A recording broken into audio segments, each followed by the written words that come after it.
start streaming.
Hello, everyone. It's so good to be back. It's been about 4 months, but I think in Planet Real-Time years, it's hard to tell. It feels like an infinity. So it's so good to be here on this virtual bar with everyone out there in real life, in meet space, in virtual space, in the metaverse. Everything is all one here in Planet Real-Time, here at the Real-Time Saloon. And boy, do we have a good show for you tonight. You might be familiar with his work, really across all different genres, but a lot of things focusing on visual effects. Visual effects guru Ollie Rankin here with us tonight, specializing in lots of simulations. So really excited to dig into the work that he's doing with that. Most all that has been pre-rendered, but we really want to be able to dig into his work also in the real-time space, hence Planet Real-Time. And that's Todd back there. Everyone give a big shout out to Todd for helping put all this amazing real-time goodness together. But yeah, without too much further ado, let's bring in the man himself. We're going to be beaming Ollie Rankin in from virtual Los Angeles here. The marvels of modern technology. Here we go. If it works right, here we go. We have to. Sometimes I got to warm up the button just to make sure. Sometimes it only puts in part of his diving suit. Sometimes it does the whole thing. Sometimes it's somebody totally different. But I think we've got this right. Here we go. And oh, there he is. Yeah! Oh. Oh my goodness. I think this is we've painstakingly been doing all sorts of tests to make sure this works. I don't know if anyone remembers, all the diehard fans, of course. We tried this about 4 months ago, and there were some crazy audio issues. We did a very different pipeline this time. We're very happy that it all works. So Ollie, it's so good to see you. Pleasure here, my friend. Thank you for having me. Where have you been diving recently? Tell us what's been good with you. Yeah, well, I'm actually about to go diving over the Thanksgiving break. I'm going to go to the Socorro Islands. It's like a day boat ride southwest of Mexico. So that's going to be an amazing place where we'll see manta rays, maybe some whale sharks, bottlenose dolphins, 10 other species of sharks. Wow. Yeah. So I guess that's kind of partly what inspired the diver outfit, and partly also I think it's kind of feels very similar to going into virtual reality. You put on all of this equipment to allow yourself to exist in a world that the human body isn't otherwise naturally capable of being in. So yeah, here we are. Here we are. Are there any differences? Have you ever done any virtual dives on any other planets here? You know what? I was gonna say I've been to planet pre-render, but I couldn't figure out how to make a joke out of that. So that was perfect. So I mean, with that too, there's so much to dig into. Speaking of pre-rendered, talking a lot about even before you were working in rendered media. Love to hear about sort of where you got your start, or like what you did before that. What inspired you to do it? Some of the jobs you've had along the way, and then ultimately what lured you into the world of the real time and all the magic that it possesses. Yeah, and I'm gonna cover some sort of early experiments that I did in real time before the kind of the big game engine renaissance that we're living in now. So yeah. Got a lot of little sort of influences and references to things that happened earlier on in my career and life that led me to where I am. Amazing. Well, I'm happy that we're using only the most up-to-date technology. Yes, this we had originally had a Betamax, but this is we got that new technology, that DVD. So we really can't wait. Thank you for sending us your DVDs. We load them up in our disc changer that we have over here, so we can have all your slides in SD, the perfect standard definition format that we've come to know and love. Yeah, so it's really gonna pop on the screen right here, and that's a CRT we have behind us, a massive one. We had to have all sorts of other structures just being able to counterbalance it. It's pretty incredible for all those out there who love CRTs. And so with that, yes, we welcome you here. This is not your first time Planet Real-Time, and hopefully it won't be your last. And yeah, we're really excited to dig into your journey as a immersive storyteller and VFX supervisor and artist. Yeah, and I feel like this is the bar that I've spent the most time in during the pandemic, actually.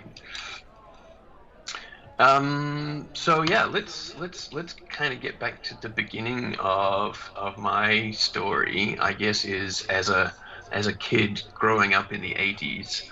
And obviously there was a lot of popular culture that I could reference, but those three, the Last Starfighter, the first movie to use fully computer rendered imagery in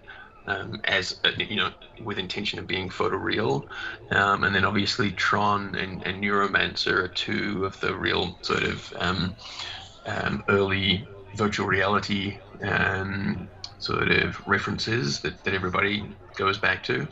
I have a fun fact about Last Starfighter. You know that the Tell me. director of Last Starfighter was actually the person who played Michael Myers in the first Halloween movie.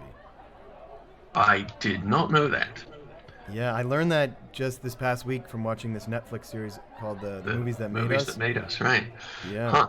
it was pretty interesting, and a lot of people on that that show in their early beginnings went to make some really inspiring films that have really shaped our childhood. I remember this film as well. Yeah. Just really forward thinking and beautifully done too. Yeah, absolutely. And I ended up actually working with the visual effects supervisor from The Last Starfighter on my first film job. And he was telling me about how, this was before anybody had really figured out how to do anti-aliasing. So in order to get soft edges and non-aliased edges around their renders, they would render at 20,000 pixel resolution, like 20K resolution, and then downsample it. But there didn't exist any kind of hard disks that were big enough to store images, even individual images, let alone sequences of images at 20K resolution. So what they actually did was they rendered directly to the film recorder. Wow. Which is pretty crazy. Yeah. I'll have to. Makes me want to check out this film again. It's been a while since I last saw it. Yeah. Early Jeff Bridges, right? Exactly. Well. Yeah. Hang He was on. also in Tron too. A lot of Jeff Was Bridges going on. Was he in The Last Starfighter? I Maybe don't think he not. was. No, I don't think Maybe he was. I'm thinking of another movie. Yeah. Never mind then. Yeah. And they've never made Neuromancer as a movie, but they've been a lot of Cunningham was people going to started it. Yeah. with Ridley Scott, yeah, but it didn't end up panning out, unfortunately. That would have been incredible, I think. Everyone's waiting for it. But it exists in our imagination, which is probably the most vivid place we could possibly. It does, and all of these movies and books obviously filled our imagination with, with ideas of what virtual reality could be. In reality at the time, virtual reality looked like this. There's, research going on at VPL and other groups. And meanwhile, the closest that I could get at the time was, my first computer was one of these, an Atari 800 XL that I used to play Frogger and Galaxian and Gyrus and all of those kind of classic video games. But then I taught myself how to program in BASIC, and that really opened up my mind to the possibility of a computer as a tool that I could use myself to create things with, and everything else that's happened in my life has kind of been a follow-on from that. I ended up going to university at the University of Auckland, and because I had this interest in computers, I went into computer science. The subject that turned out to fascinate me the most was artificial intelligence, which way before it was cool. This was back in the mid '90s. I was ended up doing a project where I created using genetic algorithms. I was evolving game strategies for using genetic algorithms is a form of AI that's kind of gone out of fashion lately. But the idea is that you create a bunch of random algorithms and then you test them out at the thing that you're trying to achieve, and the ones that do well at it, you breed them with each other to make the next generation of algorithms. It was a lot of fun, but nowhere near as sort of functional as the deep neural networks that we're using mostly today. While I was at university, I also got my first sort of entree into the film industry. I was an extra in several episodes of Xena Warrior Princess, which was being filmed in Auckland at the time. That was a whole lot of fun. It was great to go and see these sets. It was almost like being at an amusement park, except being one of the characters in the background. So I got crucified in one episode. I got to chat up Xena's sidekick as a barkeeper in another episode. I think I was a monk once, and in one episode I got chased down by warriors on horseback. Um, all good stuff. I would love to, see the footage of that at Yeah, some point. Maybe I should just binge watch the season and try to find you, like Where's Waldo, but for Ollie instead. yeah, I wish I could tell you even which episodes in which seasons I'd been in, but yeah. And so, what was the reason why that you stopped working for Xena Warrior Princess? Honestly, because I cut my hair. I had long blonde ponytail, and they were always looking for people with long hair. And then for a friend's birthday, masquerade birthday party, I shaved my head to show up in disguise, and yeah, they didn't need bald-headed people, so that was the end of my time as a background actor. Yep. And meanwhile, I was also, doing some part-time work in web development. It was kind of the early days of the internet. I ended up working for a couple of New Zealand's bigger web development companies. I actually built the first generation of the New Zealand Navy intranet and a bunch of websites for some of New Zealand's, top 10 companies. And I probably would have fallen into just, doing that as a career if it wasn't that right around the time I was graduating from university, Peter Jackson announced he was making Lord of the Rings, and I was a Lord of the Rings nerd fan from my youth, and the fact that it was being made in New Zealand made me think, oh shit, maybe I have a shot at working on that. Let's see if I can figure out how. And I applied, but I didn't even mention the AI stuff that I'd done at university because I didn't think that would be relevant to filmmaking. Turns out, of course, that was what I got hired for in the end, through meeting somebody on an electronic music mailing list that was working at Peter Jackson's visual effects studio, WETA Digital. She introduced me to the guy that built the system that was used to do all of the crowd and battle scenes, and I got hired and started on the same day that they actually started filming.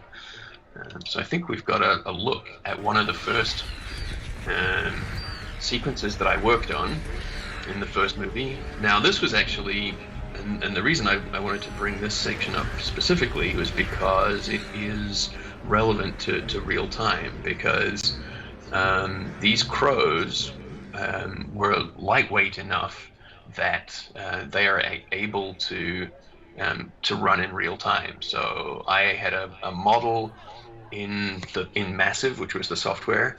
I had a model of the hill and the rock formations, and I had these little sort of virtual birds that would fly around, and they would detect each other, so they would avoid colliding, and they could follow sort of curves to circle around the rocks.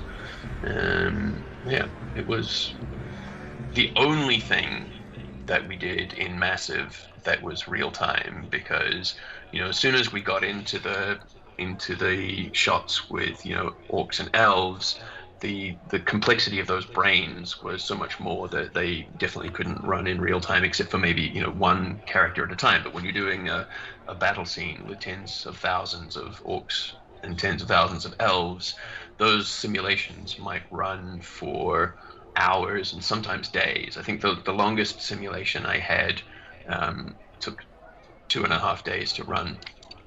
But let's have a look at when I first saw this, I thought it was all real. That many people. And I learned about the crowdsourcing. Yeah, this shot that particular shot ended up being, I think, fully CG, or maybe the fortress in the background might be a miniature, but there's certainly no live action in this. And this was one of those shots that sort of really pushed the boundary of expectations, because up until that point, it was never intended that the crowd characters would appear in the foreground. They were always supposed to be behind live action characters.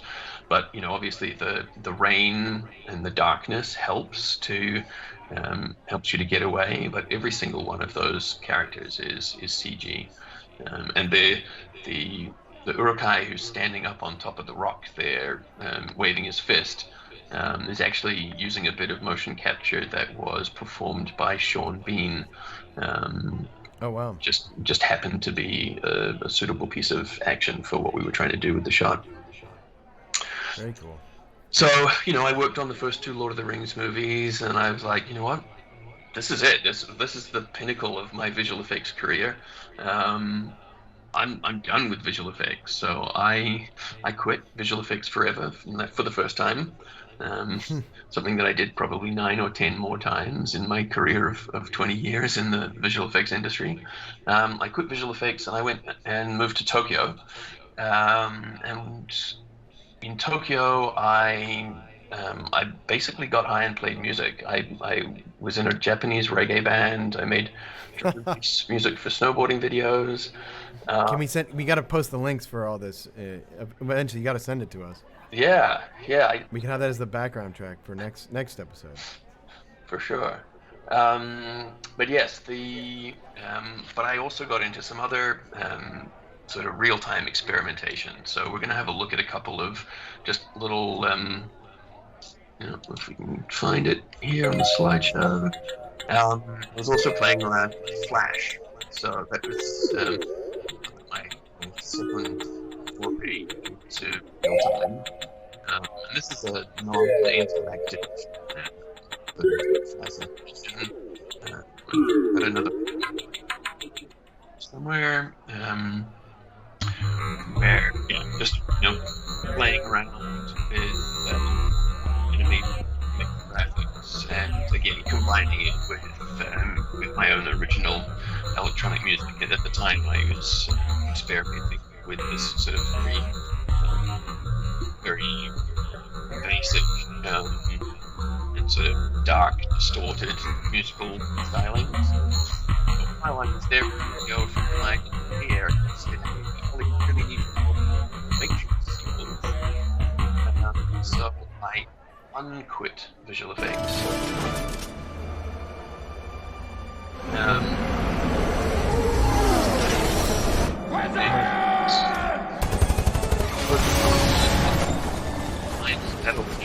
Where you want to give this any intro before we get into it? I guess I can. If we turn the volume down a little bit, I can probably just talk over the top of it. Okay, perfect. So my buddy Mike Moraski, who actually now works for Valve, was instrumental in building a sort of his own crowd system using the particles in Maya. So it definitely wasn't very real time, but we did have some real time feedback as we were working on it. But we would build these sort of or using Mel scripting to control the sentinels and to have them sort of respond to each other and to respond to sort of guidance or directing that we would give them to form into these giant swarms, sort of serpentine. Like, obviously, we're very much inspired by schools of fish, and as well as flocks of birds when we were developing this and animating these sequences. But again, and how long did this take? This must have been like a lot more than the stuff in Massive. It ended up being sort of similar turnaround times. Wow. With the Massive things where you've got a fully articulated bipedal character that's got arms and legs, and you have, full motion capture clips for them.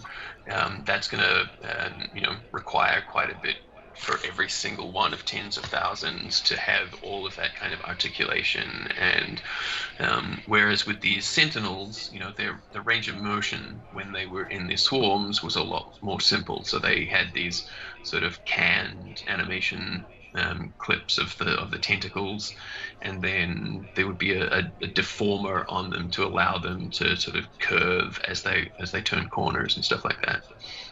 What was it like? Did you get a chance But to yes, work and directly because it with? was in Maya, we Yeah. had the full access to all of the different sort of Maya.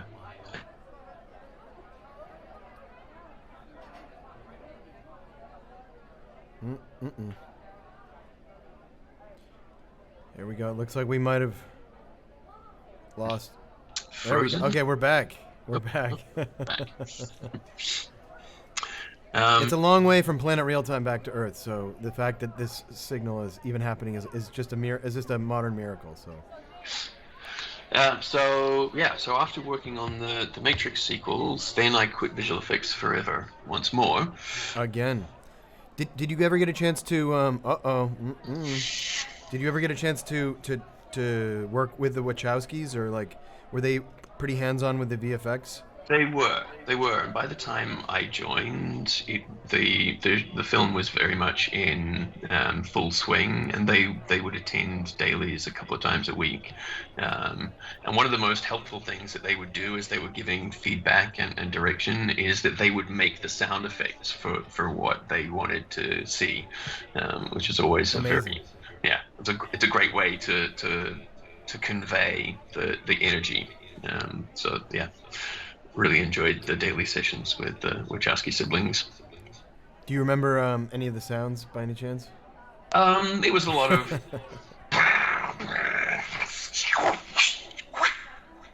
I think that's quoting verbatim. Perfect. Also, you might just on the state machine, just you might want to just go back to the just so you're more upright with the. There we go. Yeah, we have so many different states. We might as well give this thing a whirl, show people what it's capable of. Yeah, you're so relaxed all of a sudden. Mm-hmm. Yep. Yep. And Twiddling my fingers. we got all sorts of different stuff. All sorts of stuff. Well, that's fascinating. So, I mean, after you quit again for the this is the second time. The second time, yeah, that was the second time I quit visual effects forever, and I traveled to Europe, and yeah, went and snowboarded in Austria for a while, and then accidentally ended up getting a job in London at MPC, a company which I worked for 5 years on and off. I managed to quit visual effects forever, probably 3 times while I was working at MPC. Went off to Germany to be a photographer and science fiction author. I went traveling around Italy, also taking photographs and trying to get a career going as a photographer.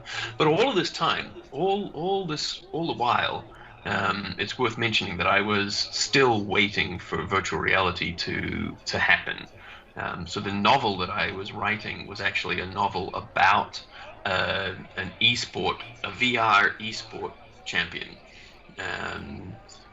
Interestingly enough, I just sort of, as I was putting these slides together, I realized that I was probably inspired in large part by The Last Starfighter to write a story about a hero who was a gamer. Wow. Anyway, That's pretty cool. Yeah. What was the esport like? What was the sort of the rules of the sport? it was sort of like a superhero contest. So it was basically, all sorts of different strength, agility, and combat activities where your own abilities were enhanced both by sort of multiplying your physical capabilities, but also allowing you to sort of hack your own avatar. So it's a combination of sort of hand-eye coordination and sort of technical prowess as well to optimize and to give you the edge over your opponents. Very cool.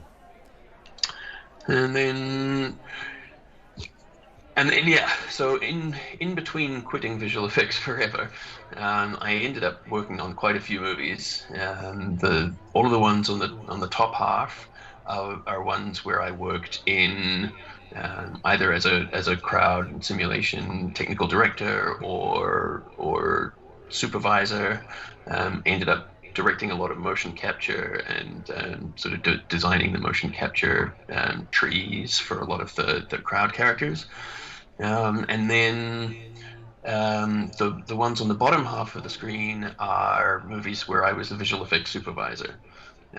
So Invictus and Comforting Skin were two that I led. Well, sorry, Invictus I wasn't visual effects supervisor. I was a CG supervisor. But anyway, um, the division there is kind of the top half was the films where I was trapped in the pigeonhole of being the guy that does crowds, and then I managed to, after 10 years, escape from that and worked as a visual effects supervisor, and much more satisfaction from working directly with the directors and editors to help figure out how to tell the story, and then being their representative with the visual effects teams to get the visuals up to the standard that they were looking for.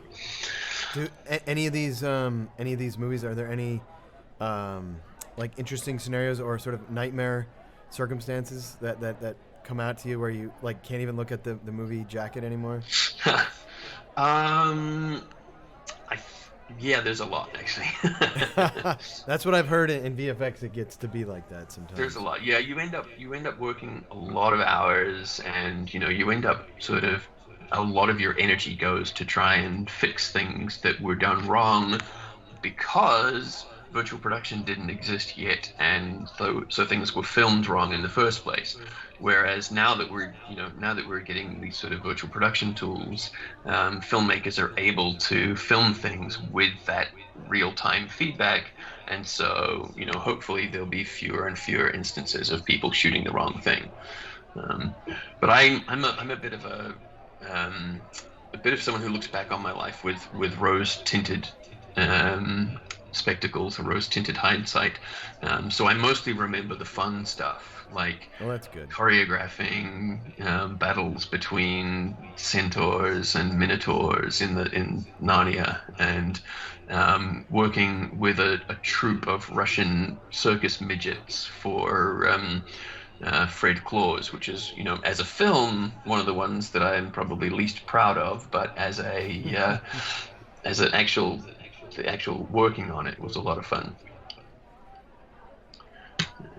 Very cool. Yeah, I've definitely seen a lot of that, a lot of those films. So very curious to it's always interesting to see or meet the people who ended up working on the content.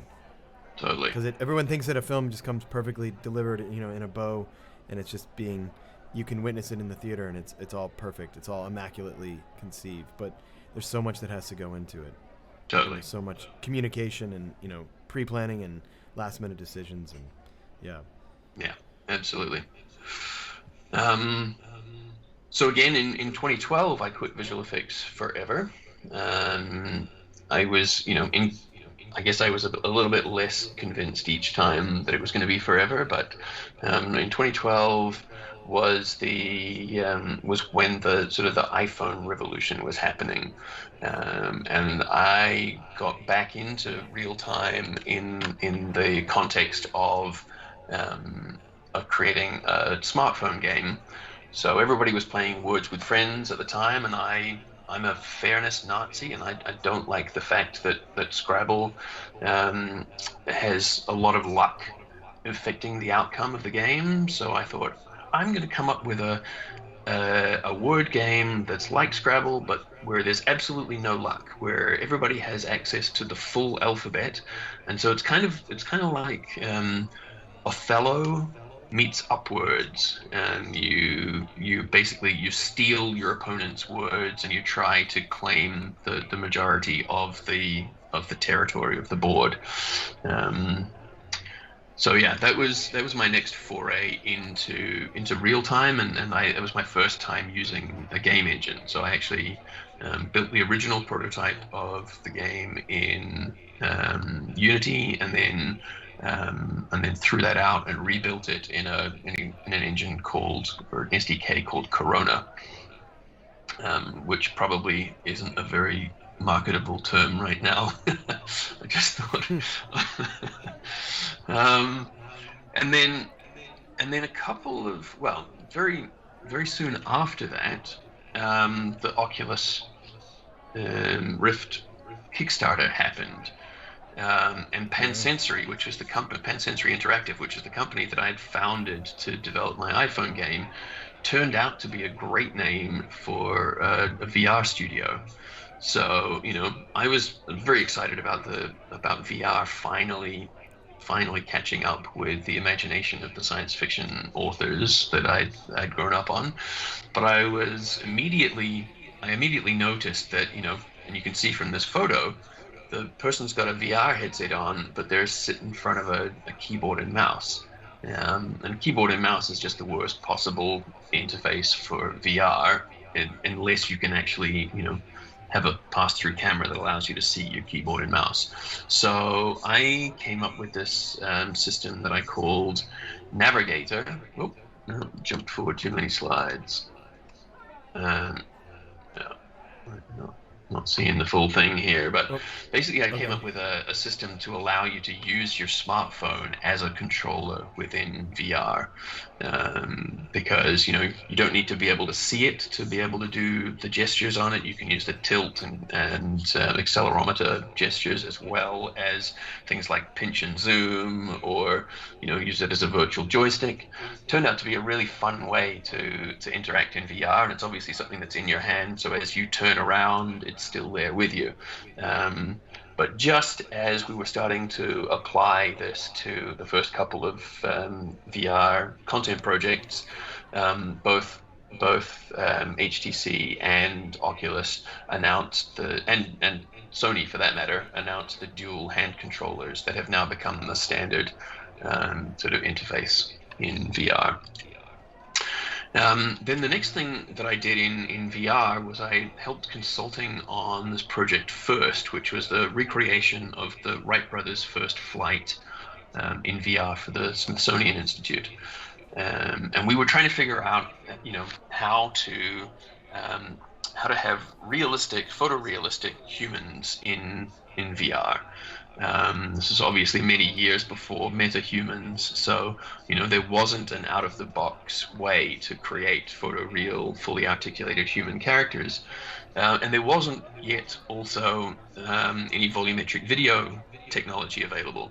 So I thought, with my knowledge from visual effects, I should be able to build a system where we film a person with an array of cameras, and we use those cameras and we do photogrammetry on a per frame basis to create a 3D mesh, and we project the video back onto the mesh, and that way have a fully photorealistic human being. I started trying to put together a team to build that pipeline, and in the process, I got introduced to the team at Uncorporeal. And I think, Winslow, you quite rightly pointed out that the first time you and I met was the day that I went in and met the CEO of Uncorporeal. Yeah, it was in the studio in Soho. That's I was right. really late at the time, and then he was like, "Oh, I think I have another meeting." And then that was the first time we met. Was that 5 years ago? 2016. Yeah, it would have been early 2016. So Yeah. 5.5 years ago. Feels just like yesterday. Absolutely. And so, I ended up working with Uncorporeal for about a year and a half, building out volumetric camera rigs and sort of helping to maintain and update the volumetric capture pipeline. We released a couple of, let's see if I can get these slides to change. Oh. Yeah, we released a couple of volumetric short films, Fluffy, which was a little bit of a sort of a spooky jump scare horror, and Alcatraz Island Lofts, which was a very tongue-in-cheek parody of the sort of housing crisis in the Bay Area. I remember it, yeah. Um, and we These also were, or yeah, go ahead. I remember seeing these at Radiant Images, which Oh, they yeah. were big proponents of the technology. Yes, But yeah. Shout out to Michael Mansouri and yeah, crew at Radiant Images, where in fact, the pictures in the previous slide, um, those three photos of the volumetric camera array were taken in Radiant Images, where we had an array set up for a few months. We also explored light fields at Uncorporeal. Some stuff that Google has kind of perfected in the last couple of years. We were calling it holographic photography, which was a way of taking a collection of photos sort of pointing outwards from a position and using that to create a sort of a simple photogrammetry scan that would give you the ability to have 6 degree of freedom within a 360-degree photo or video. So that was quite an interesting exploration that we did, but we've still yet to see the real use of this. But I think it's still going to have some benefits for things like museum visits or archaeological visits and stuff like that. It makes a lot of sense totally. to give people a sort of 6 degree of freedom rather than the 3 DOF 360 video that we see so often and that we're all so tired of. And then what have we got next? So yeah, after I left Uncorporeal, I decided to focus Pansensory on VR content creation, and I'm particularly interested in interactive narrative. So I'd had this idea kicking around in the back of my head, which is in many ways was inspired by Tron and Neuromancer, the idea of digitizing a human consciousness and downloading it to a computer. So the plot of Downloaded is that you or me, let's see if I can actually, you or me, um, would be partnering with this, or collaborating with this other character. And here's actually a fun little Easter egg. So you mentioned the director of Tron. His name is Steven Lisberger. The character in Downloaded her name is Lisa Berger, a play on Steven Lisberger's name. So yeah, you and Lisa have built this apparatus, which we call an atomizerator, which is a piece of equipment that is designed to digitize the human consciousness. But unfortunately, what you didn't realize when you built it was that it was also going to digitize your physical form and completely vaporize your body. So now you're trapped inside the computer, and you're looking out, trying to figure out how to communicate with Lisa and collaborate with her to print yourself back out into the real world. So it's kind of like an escape room. It's like an immersive theater, interactive thing. It's a branching narrative.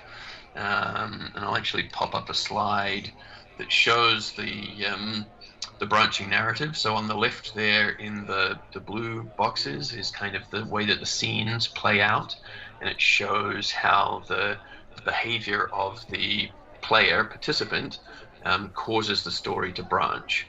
And then on the right hand, Apologies, our CRT, the CRT that we have is just, there's a little too tight on the bleed there, but it's that outdated technology. But as you can see on the right, that sort of abstract design is mirroring the same branch and node structure of the story graph.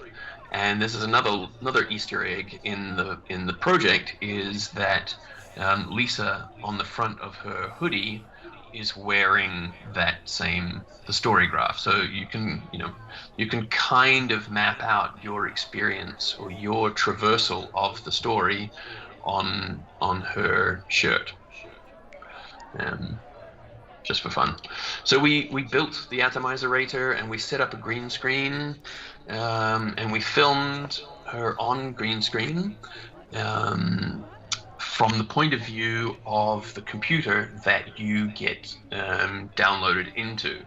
So this is an example of one of the shots of her, and then I think if I jump forward to the next one, we'll see it in context. So this is you now inside the computer, looking out through the screen, past the content on the screen, and into the real world.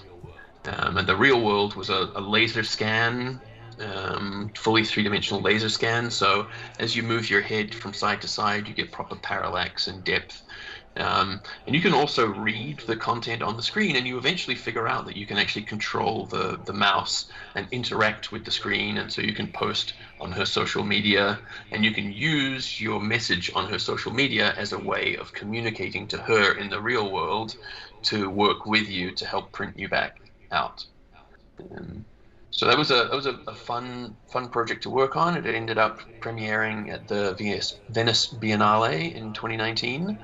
And then ended up sort of going around the festival circuit after that.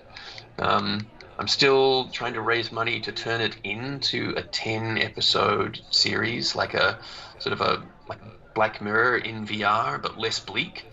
We'll see how that goes. It's going to take quite a bit of money to make that happen, but I'd still really love to do it. Then somewhere before I started working on Downloaded, and probably, I guess, around 2017, I joined a company called VR Jam, which was founded by Sam Spate and Ivo Slivkov in the UK and Europe. And VR Jam was all about creating virtual reality attendance for real life concerts. So basically creating hybrid real life and virtual events. We, in probably 2018, or maybe even 2019, we had a DJ playing at the Ministry of Sound nightclub in London wearing a motion capture suit. We were live streaming the motion capture into a VR scene that people could attend back in those days on the Samsung Gear VR headsets. Not too much unlike what we're doing now. But... Not too unlike that. Yeah. And then the pandemic hit in 2020. And so all of that technology and sort of know-how that we'd been developing at VR Jam suddenly went from being this sort of bleeding edge thing that it was hard to convince anybody was relevant to being something that every live event needed to do. When the Glastonbury Music Festival in the UK got cancelled in 2020, we partnered up with the team behind the Shangri-La zone of Glastonbury, and we put on... Hang on, is the slide going to change? We put on Lost Horizon. We've got a little video here that shows a bit of a recap. We had an amazing roster of DJs like Fatboy Slim and Carl Cox. And we had, 10,000 people attended the festival over 2 days between VR and PC desktop. And then something almost 4.5 million people watched streams of it on Facebook and YouTube. But this was taking place in the Sansar virtual social engine. You can see it's got quite a nice sort of visual fidelity and very sophisticated social interaction capabilities. So all of these people in there are, from around the world, able to customize their avatars however they like. This is actually cold cut playing as avatars, but you can see we have a lot of the bands are appearing as green screen performers, or we also used a mix of green screen performance and sort of VJ visuals on the screens around some of the spaces. So Lost Horizon, a very very successful, kind of the first of its kind, multi-day, multi-stage VR music and culture festival. And Lost Horizon has gone on to bigger and better things. I'm now a partner in Lost Horizon. We actually have an IRL venue in Bristol in the UK, and we've built the virtual version of that venue, and we're about to start streaming live from the real venue into VR, so that people who aren't able to make it to Bristol can still join. And we're also going to build in the ability for people in the VR to wave at and interact with people in the live venue and vice versa. That's very exciting. What was it like for the DJs to do it like in a virtual environment, even though they weren't like in it themselves? But like, was it any different?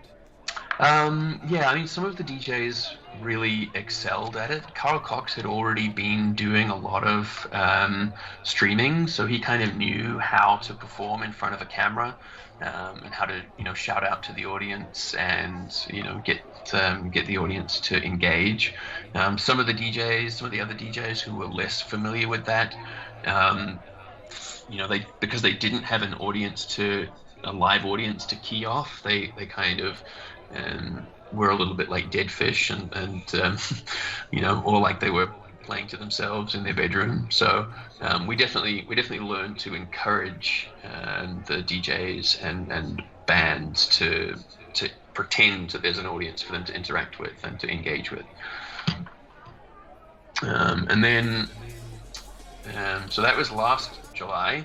This July, I helped. Jump forward too many. This July, I worked on Splendor XR, which is a similar event based around, instead of Glastonbury in the UK, Splendor in the Grass in Australia. As you can see there, we had here we go. We had headliners like The Killers and Avalanches and Charlie XCX and Little Sims, a whole bunch of amazing acts, also taking place in Sanzar. So,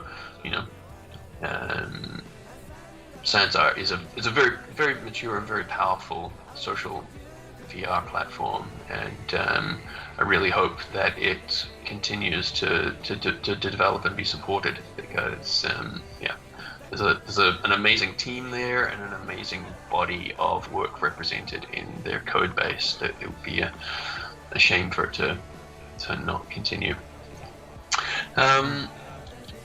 Then let's have a look at this Unreal Fellowship, which is something else that I got to do over the course of the pandemic during highly lockdown. Coveted Unreal Fellowship. Yes, I was very much blessed to be invited to join. I think it was either the second cohort or maybe the third cohort in the fall of 2020, and 100 people, almost all learning Unreal for the first time. Some people learning 3D software for the first time. So it was a very, very diverse group of people that had been sort of handpicked from film, television, gaming industries. Just an incredible, intense 5 weeks spent learning the engine, learning the virtual production tools, specifically learning how to operate cameras and build sequences and construct edits, and incredibly valuable learning experience, and also a great network of people to now be a part of. So a big shout out to Brian Pohl and the whole team at Unreal that made that, or at Epic that made that possible. And they also made this show possible as well. And they also made this show possible through a generous Absolutely. grant to education and virtual production. So can only we shout out to Epic Games all the time. Shameless fanboys here. And yes, once again, I was lucky that the short film that I created during the fellowship went on to a pretty good run on the festival circuit, won a few prizes, and screened around the world. So I think we can just sort of watch that play in the background while we continue to talk about, because I think, it's I sort of hinted earlier on about how much of a game changer virtual production is to all aspects of filmmaking. Being able to give people that sort of the real-time feedback and the ability to iterate in real time rather than having to wait for something to go through a pipeline of multiple people before the director gets to see what it's going to look like, is going to make is going to really make film and television be able to continue to improve. We sort of feel like we're in a golden age of film and TV at the moment, after 120 years of sort of iterating and improving the tools and the techniques.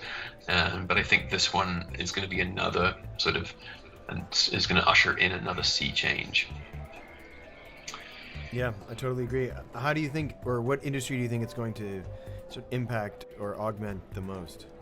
I mean, it's definitely going to have the biggest effect, I think, on the way that visual effects happens in a movie. I mean, obviously, it's also having a big impact on set decoration and lighting and stuff like that. Here we go, and we're coming back. Ollie will be there in a second. And we're back. Okay. Hey. Yeah, if you think about if you think about a film in terms of the percentage of pixels that are something that was real versus something that is digital, people would be amazed to find out how much a lot of their films are digital, and by being able to see that in real time on set is going to be a massive boost to both the sort of principal photography aspect, but also it means that there's very little still left to figure out by the time the visual effects begins. So it should improve everybody's workflow. Yeah, there was even a segment, I don't know if you watched John Oliver's show last week tonight. Mm-hmm. They had a whole segment on all the different VFX or real-time stuff, the virtual production in-camera effects that different news organizations were using, like cool. the nightly news, to show like a hurricane, right, or the effects of like a like ice on the road, or like it was all these crazy, totally over-the-top visuals that kept sort of, I think there's probably two different news organizations that just kept trying to get the better of each other by upping the ante. And it was just crazy to see how far they've gone and how ridiculous some of them have been too. I think that's all using Unreal as well. Right. And I think the first one that I saw was like a flood, or it shows a hurricane swell come in, and just how the person also has to react and pretend that this is happening in the studio, but it's starting to look more convincing. And I think that'll start making its way into broadcast in a lot more regular fashion. Totally. Pretty soon the cameras will be able to have the computing power, the understanding, either through machine learning or through some type of like LiDAR scanner to understand where they are in 3D space. So it'll be a lot easier to be able to concoct these different things. Where now it's, hundreds of thousands of dollars or multi-million-dollar setups. Pretty soon, kids in their basement are going to be able to figure out a lot of this stuff. Absolutely. And I do think that you've sort of hit the head, or hit another nail on the head, which is that sort of the democratization of these technologies, and the fact that combining free software, Unreal and Unity, both available free to creators, and a lot of free assets that are out there, with all of the free training, means that the next generation of filmmakers are going to be that much further along than you and I were when we first got our hands on a camera. Oh yeah. I forget what Coppola's quote was, but basically saying that the next great movie will be made by a teenager, right, with like a camcorder in their home. But maybe it's not a camcorder, maybe it's just an iPhone and a computer that can run a game engine. Totally. It seems like that's where it's going, and the ability to be able to distribute it so quickly now. There aren't as many barriers of entry or middlemen to be able to worry about. People can just launch it right on there. and get feedback instantly too, and be able to iterate. Traditionally films don't have an iterative process. Once it's in the can, it's done. But now, you can create different versions. Things can evolve over time.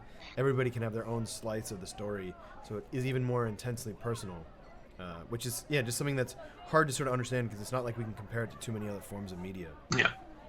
Yeah, and I think there's also going to be a time when we'll be able to have different endings depending on what you or I enjoy out of a movie. So, if I feel like watching a dark movie with a depressing ending, you and I might watch the same movie, but you feel like being uplifted at the end, and so it dynamically gives us a different outcome in order to satisfy our particular entertainment objectives. Well, they'll be mining so much data on us that they'll know exactly what we want to see. It's going to be an interesting time indeed. Totally. So I'm mindful that we're running low on time, but I just wanted to talk a little bit about two projects that I'm working on right now. The first of which is Overwhelm, which you've seen me pitch a couple of times. We were both in person. Yep. Yeah, back when in-person pitching was a thing. Overwhelm is a multi-platform collection of interviews with young people around the world whose lives are already being impacted by the climate crisis. I'm very much of the opinion that if we're not all actively working to solve this climate crisis, anything else we do is kind of rearranging furniture on the Titanic. So I'm very much focused on trying to raise awareness and encourage action towards addressing the climate crisis. And the other project that I'm working on, which also has a climate justice component to it, I guess we've frozen again. There we go. Is Rhymes with the Times. And one of the other things that I didn't bring up earlier, one of the many sort of avenues of artistic expression that I have pursued in my 10 times quitting the visual effects industry forever, is spoken word poetry. So I have this whole repertoire of political, social, environmental, and racial justice spoken word poetry, and I'm in the process of compiling that all into an immersive theater anthology hip opera, which we called Rhymes with the Times, where a small audience in VR will be teleported into a series of surreal worlds. We'll have to solve a puzzle or complete an activity together in order to unlock a performance. And when they unlock that performance, the poet will appear in an avatar suitable to the subject matter of the poem, will recite a poem, and then the audience will get to choose which portal to go through to explore the next world and the next unlock the next piece of performance content. And then as this audience will be, as the VR audience is right there sort of participating in the story, there will also be a passive audience at home on smartphone or web browser who are able to switch between different camera views, either seeing through the eyes of the VR participants or being able to watch from a series of art-directed cameras. So those are the two of my own projects that I'm focused on right at the moment. But I'm also still working with Lost Horizon and VR Jam and a number of other things on the side. Amazing. Yeah. I can't wait to check all these out when they're available. And sorry, it got cut out a little bit. That's that pesky CRT again. But we'll make sure if everyone can read that. That's linkedin.com. There's an in there too. There is an in. Ollie Rankin, as you know, your name. That is Ollie me. Yeah, that's probably the best way for people to connect with me if they're interested in following what I'm doing or following up or collaborating or anything like that. Very cool. LinkedIn has actually become super cool again. It's like I mean, there's like some BS on there, but for the most part, it's a pretty interesting place to connect with people. The feeds are pretty well curated, and I don't feel like, I mean, they're definitely like, I mean, I'm not exactly sure how much data they're taking from me, but it feels a lot cleaner than a lot of the other social networks out there. They haven't instigated a riot yet, or worsened a pandemic. So yeah, they get some brownie points for those two things at least. Yeah, definitely. And that's the final slide? That was the final slide, I think. Yeah. I don't know if anybody. Click one more. Does it do anything? Let's see. Okay. There we go. Haha. Because yes, we'd all like to thank you, Ollie, for your patience more than anything. We probably have done about 9 tests, trying many different pipelines. We finally got it to work. This has been a momentous occasion. Technology finally working. You know, it's like you know about Mercury retrograde. Well, it's a whole other galactic, planetary structure.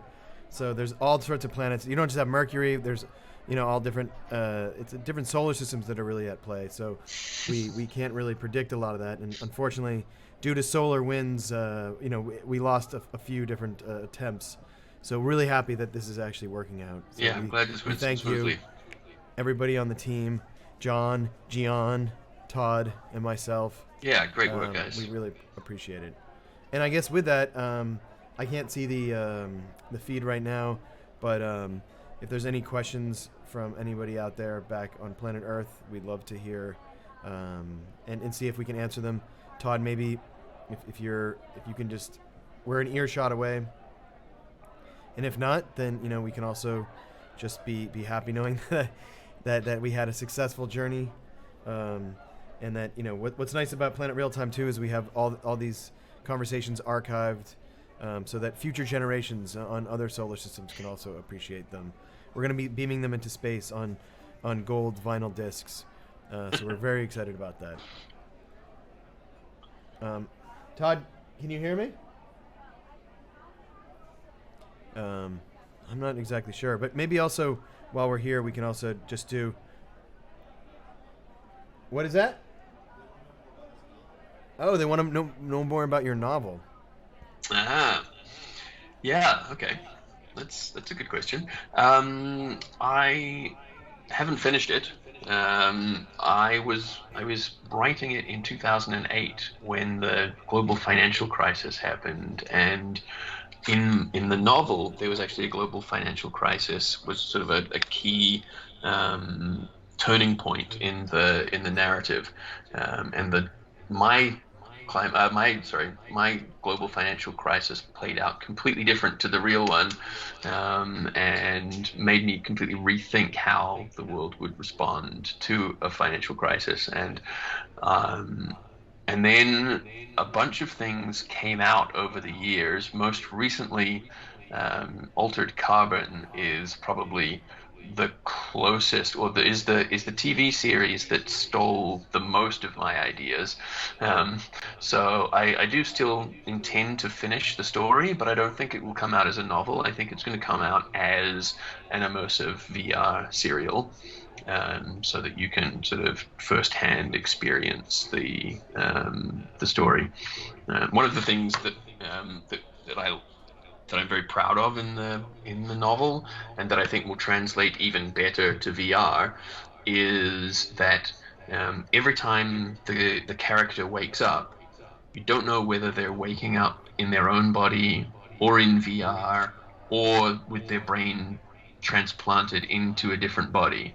And I think it's one of those stories that plays with time. It tells the story in a non-linear fashion, so sort of jumping around. It's a story about a young idealist who dies young but has had his brain backed up before he dies, and then a number of different groups try to reincarnate him in other people's bodies in order to fight for their causes. I'm not going to spoil the climax of it, but we'll have to wait. Indeed. Wait to see. There we go. Yeah, after that question, you need to take a. You need to relax. Put your legs up. Yeah. Todd, are there any others? I should just have the feed up on. I already have 4 screens up here, but I should have a 5th one that is the live feed. And I guess while people are doing that, we can just. Okay, I think we're good on that one. But you can see that we're using a big shout out to NICAP for the 3D scan. You can see that there's actually a TV on my head. That's pretty fun. And even has my glasses, same glasses. And if you can see too, I got the R-Lab sweatshirt, and I got the actual R-Lab sweatshirt. Wow. Boom. Try to stay in character here. And we're using Live Link Face across, 3 different time zones here, and it all works pretty seamlessly. Again, these are all free applications too. So it's amazing to be able to see them all come together. And we can see the shader complexity, all the fun stuff, really. But with that, Ollie, thank you again. Really appreciate you stopping by. The Real-Time Saloon. Feel free to come by anytime. My absolute we still have all these pleasure. beers that we need to drink. So after the show, we'll have to pop some of these virtual Absolutely. beers, get some virtual shots. It's beer o'clock in my time zone. It must be whiskey o'clock in your time zone. Oh, yes. Right after this. And with that, boom. We thank you, Ollie, for visiting Planet Real-Time, and we look forward to future encounters. Absolutely. I look forward to it Thank too. you so much. Cheers. Cheers. And thank you, everyone out there, for being part of our audience, and we look forward to seeing you very soon. We have a few more episodes for this season. And here we are. Special guest, Ollie Rankin. There you are. And we have many more tricks up our sleeve for future iterations. So, and we'd love to hear any feedback you have as well. But all these will be up on our Twitch stream. And thank you, Epic Games, as always. Cool. Until next time, Ollie. Cheers, bro. Cheers.